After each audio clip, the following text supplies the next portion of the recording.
Well, finally, more and more people are saying the Pine Barrens need controlled burns on Long Island. And this is an article in Newsday from a number of days back. I just haven't had a chance to read it to you, but I'm going to read it to you now.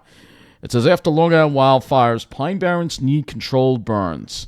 And this is the aftermath of the West Hampton Beach Pine Barrens fire. And, well, these trees actually are not dead. The needles may be burned off, but these trees are going to probably sprout from their bases and maybe even further up because these particular trees are dwarf pines, so they have a lot of their mass underneath. So this is an example of why fire is needed in the Pine Barrens. We don't want to see wildfires, but pines can regenerate after fire. This fire is part of their ecosystem. Pitch pines, anyway. And a lot of other types of pines, too, believe it or not. But we're talking about pitch pines here. So it says the wildfires that erupted in eastern Suffolk County last weekend spread through more than 400 acres of woodlands before they were extinguished. But in spite of the alarming billows of smoke, the fires were not catastrophic. Quite the opposite. Ecologists argue Long Island's pine barrens have burned too little in recent years. If wildfires must be suppressed for public safety, ecologists say forest managers need to set small, controlled fires to improve the health of the pine barrens and reduce the risk of a really big, fast-spreading conflagration. And this is exactly what they do in New Jersey, and that's why we need to do it here. The ecosystem really needs the fire, said Polly Wigand, the Northeast Fire Project Manager for the nonprofit Forest Stewards Guild. If you're not going to let wildfires burn, then you need to substitute another type of disturbance, a proxy for wildfire. Still, Long Island Fires said it's too dangerous to allow the forest to burn uncontrolled, preferring instead planned fires that can be closely watched. So what Newsday found, centuries of fire suppression have left Long Island's pine barrens overcrowded, unhealthy, and prone to wildfire. The thousands of trees killed by southern pine beetles don't increase the risk of a fire, ecologists say. They tend to smolder rather than ignite. Carefully planned and monitored burns restore forest health and remove the excess fuel that can feed a fire. Pine barrens susceptible. Native Americans used fire to manage woodland landscapes for thousands of years, employing periodic burns to clear away the dead organic materials that accumulate over time. They understood that fires improve biodiversity, allowing a succession of plants to grow in the newly open understory, ferns and mosses giving way to grasses and wildflowers, and later to shrubs and slender saplings. Without it, a forest becomes very dense and less healthy, as crowded trees and shrubs compete for sunlight, moisture, and nutrients. And this is exactly what's happening on Long Island. Our forests are unhealthy. Early Europeans declined to learn the technique, and for hundreds of years it was standard practice across much of the continent to immediately suppress any fires that ignited. The culture of fire suppression, Wigan said, has degraded the forest's health. Foresters now recognize the critical role of fire in many grassland and woodland ecosystems. On Long Island, the turning point came 30 years ago when the Sunrise Fire consumed 4,500 acres of overly dense pine barrens.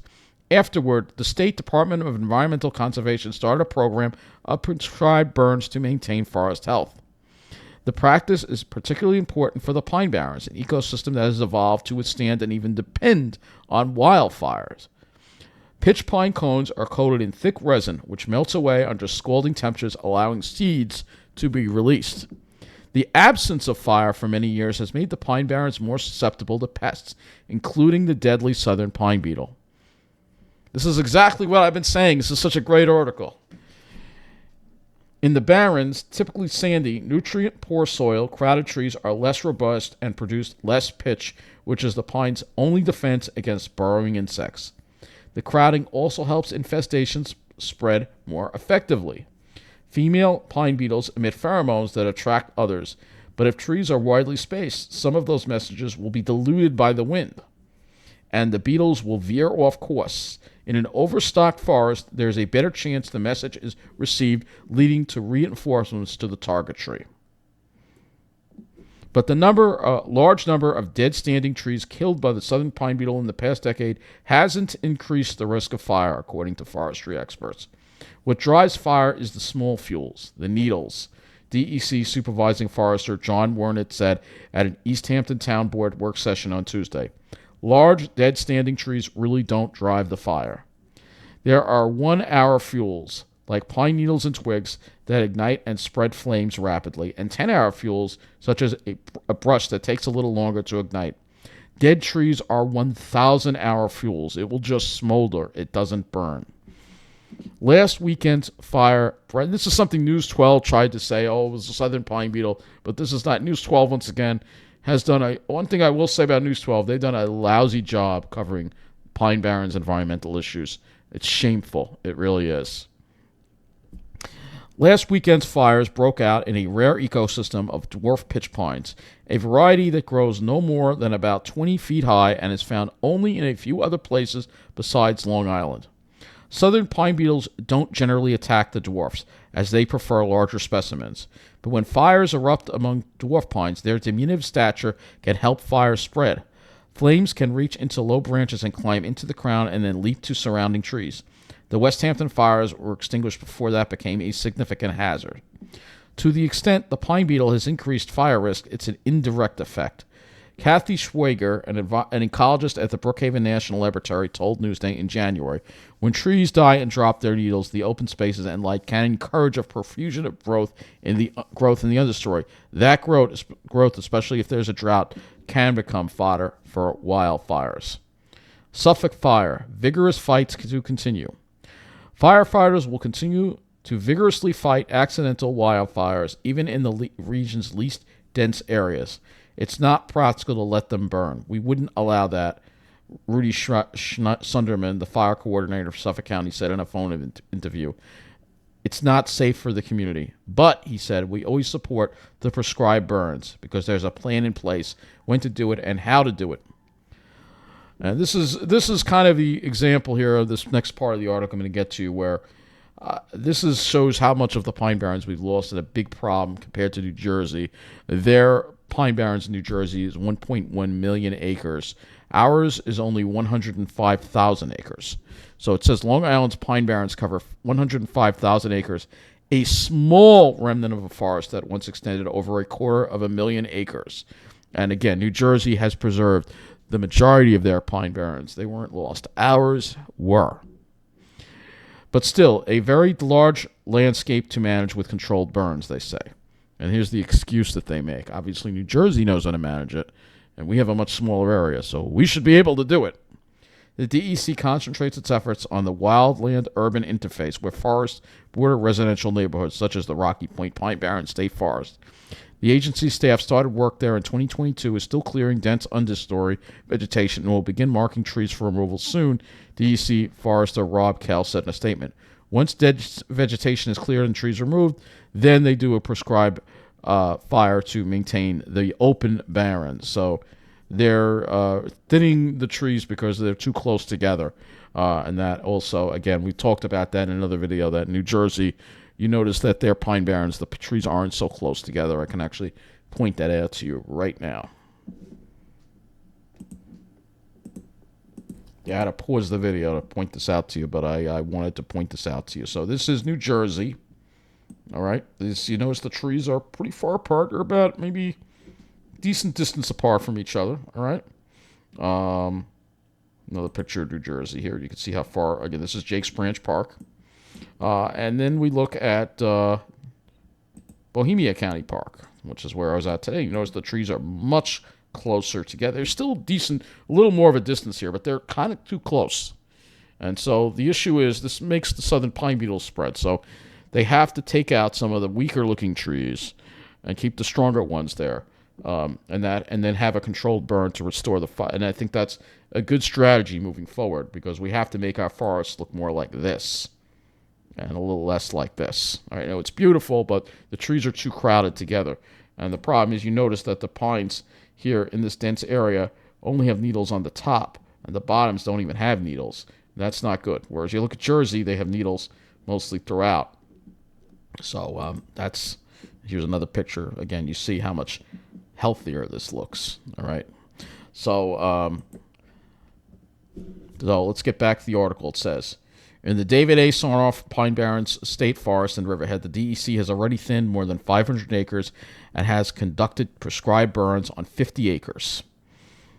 All right, so that's only 50 acres. That's like nothing. I mean, they've got to put more into it, man. I mean, New Jersey burns, when they do a burn, it's like usually 200 acres at the minimum.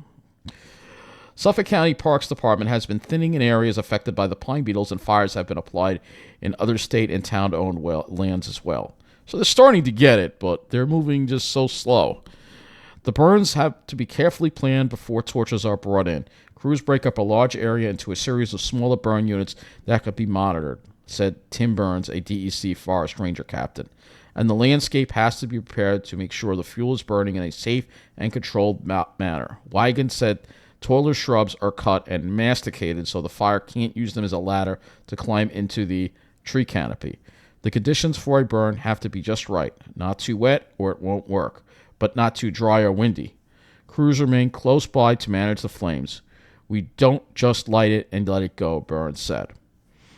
Although there is broad agreement among foresters that these controlled fires benefit the ecosystem and improve public safety, it's still not at the scale that we need to do it. And that's the point, Schweiger said. And that's the point. We need to just look at what New Jersey's doing and do it here.